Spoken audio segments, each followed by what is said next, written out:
Assalamualaikum warahmatullahi wabarakatuh. Selamat pagi semuanya. Baik, pada hari ini kita akan masuk ke dalam bab baru, yaitu bab suhu dan perubahannya. Baik, pada kesempatan ini kita akan membahas terlebih dahulu mengenai suhu dan termometer. Nah, adapun tujuan pembelajaran kita pada hari ini yaitu yang pertama, siswa dapat memahami konsep dari suhu dan termometer serta aplikasinya dalam kehidupan sehari-hari. Yang kedua, siswa dapat memahami jenis-jenis dari termometer. Dan yang ketiga, siswa dapat menjelaskan cara pembuatan skala pada termometer. Oke, baik. Jadi adik-adik semua pernah nggak berada di cuaca yang dingin dan panas? Nah, misalkan lagi musim penghujan, pasti adik-adik semua akan merasakan dingin, bukan? Dan sebaliknya, jika adik-adik lagi berada di cuaca yang sangat panas, pasti adik-adik merasa gerah atau panas. Nah, hal tersebut berpengaruh terhadap pembelajaran kita pada hari ini dan ada hubungannya pada pembelajaran kita pada hari ini, yaitu mengenai suhu dan termometer. Jadi, suhu itu merupakan ukuran derajat panas atau dinginnya suatu benda. Nah, yang bisa diukur menggunakan suatu alat yaitu termometer. Nah, jadi termometer ini merupakan alat untuk mengukur suhu, apakah itu dingin dan apakah itu panas. Nah, contohnya seperti misalkan adik-adik lagi demam, itu suhunya diukur menggunakan termometer agar tahu berapa suhu adik-adik pada saat demam ataupun pada saat sehat atau stabil. Nah, jadi termometer itu alat untuk mengukur suhu yang nantinya akan dinyatakan dengan angka. Misalkan sewaktu demam, adik-adik mengukur suhunya misalkan 38 derajat Celcius, ataupun lagi keadaan normal itu 36 derajat Celcius, seperti itu. Nah, jadi prinsip penggunaan termometer ini, volume zat cair itu akan berubah apabila dipanaskan atau didinginkan. Misalkan dipanaskan, suhunya itu akan naik. Apabila nanti dia itu dalam keadaan dingin, suhunya itu akan turun. Contohnya saja perbedaan pada daerah pegunungan dan daerah pantai itu kan sangat berbeda jenis cuacanya ataupun temperatur suhunya. Oke, paham ya? Semoga adik-adik semua paham. Kita masuk ke dalam jenis-jenis termometer. Nah, jadi termometer ini ada banyak jenisnya. Yang pertama kita bahas termometer zat cair yang dibagi menjadi dua. Yang pertama termometer raksa dan termometer alkohol. Oke adik-adik, kita masuk dulu kepada keuntungan dari termometer raksa. Nah, termometer raksa ini memiliki beberapa keuntungan, yaitu tidak membasahi dinding pipa kapiler sehingga pengukurannya itu lebih teliti. Yang kedua, mudah dilihat karena warnanya itu mengkilap. Yang ketiga, cepat menyerap panas sehingga ketika kita melakukan pengukurannya itu lebih cepat menyerap panas dari benda yang kita ukur. Yang keempat, jangkauan suhunya itu lebar, 40 derajat Celcius dalam keadaan beku dan 360 derajat Celcius dalam keadaan panas ataupun titik didihnya. Yang terakhir, volumenya itu dapat berubah secara teratur. Nah, di balik keuntungan-keuntungannya itu atau kelebihannya itu, maka ada pula terselip kekurangannya, yaitu harganya mahal, tidak dapat mengukur suhu yang rendah, dan yang ketiga itu termasuk zat beracun. Nah, jika tabungnya itu pecah, itu sangat berbahaya bagi kita. Jadi tetap hati-hati dalam menggunakan termometer paksa ini. Oke, yang kedua itu termometer alkohol. Nah, kita masuk kepada keuntungannya. Yang pertama itu harganya murah dibanding termometer air raksa. Yang kedua, pengukurannya itu lebih teliti untuk kenaikan suhunya.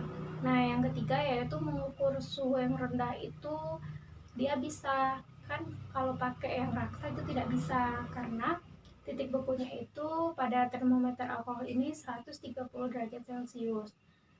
Nah, di balik keuntungannya itu maka juga ada kekurangannya, yaitu dia dapat membasahi dinding kaca. Titik didihnya rendah, cuma 78 derajat Celcius. Yang ketiga itu tidak berbahaya, tapi harus memberi pewarna dulu agar bisa terlihat, karena warnanya itu sangat bening ya, tidak mengkilap seperti air raksa. Jadi begitulah keuntungan dan kelebihan dari termometer alkohol. Jadi setiap benda itu memiliki keuntungan dan kelebihan. Nah, itu tergantung kita bisa menggunakannya yang mana dan tergantung pada fasilitas yang ada. Jadi kita masuk kepada termometer yang menggunakan zat cair. Yang pertama itu ada termometer lab. Nah, bentuknya itu panjang dengan skala dari minus 10 derajat Celcius sampai 110 derajat Celcius. Dia itu menggunakan air raksa. Yang kedua itu ada termometer suhu badan. Nah, ini yang sering kita ketemu kalau misalnya kita sakit itu ke dokter, itu kan sering dicek suhu badan kita dengan termometer ini. Nah, yaitu skalanya antara 35 derajat Celcius sampai 42 derajat Celcius. Jadi dari skala suhu kita normal sampai maksimum dari batas wajar suhu tubuh manusia. Jadi begitu ya adik-adik. Kedua, itu ada termometer bimetal. Nah, yang terdiri dari dua logam yang berbeda yang diletakkan menjadi satu. Nah, seperti ini contohnya. Nah, jika suhunya itu berubah, bimetalnya itu akan melengkung yang terdapat kristal cair. Jadi begitu cara kerja termometer bimetal ini. Yang ketiga itu ada termometer kristal cair yang terdapat kristal cair yang berwarna, yang warna itu dapat berubah jika suhunya itu berubah.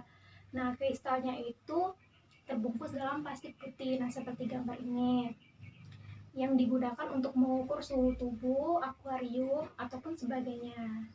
Oke adik-adik, jadi begitulah penjelasan mengenai jenis-jenis termometer.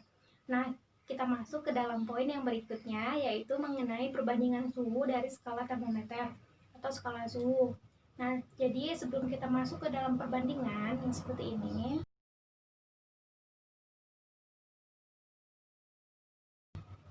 kita kenali dulu bahwa ada 4 jenis skala pada termometer, yaitu yang pertama ada Fahrenheit, ada Celcius, Reaumur, dan Kelvin. Dari 4 skala itu, Celcius itu memiliki suhunya itu maksimum 100 derajat Celcius, sedangkan Reaumur itu 80 derajat Reaumur, Fahrenheit itu 180 derajat Fahrenheit, dan Kelvin itu 100 derajat Kelvin. Oke, untuk lebih jelasnya, tolong adik-adik perhatikan penjelasan berikut ya.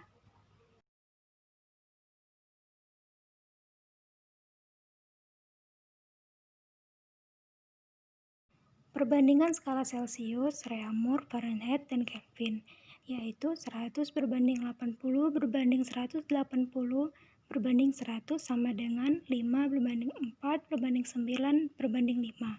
Perbandingan dari titik tetap bawah yaitu skala suhu C berbanding skala suhu R berbanding skala suhu F dikurang 32 berbanding skala suhu K dikurang 273 sama dengan 5 berbanding 4 berbanding 9 berbanding 5.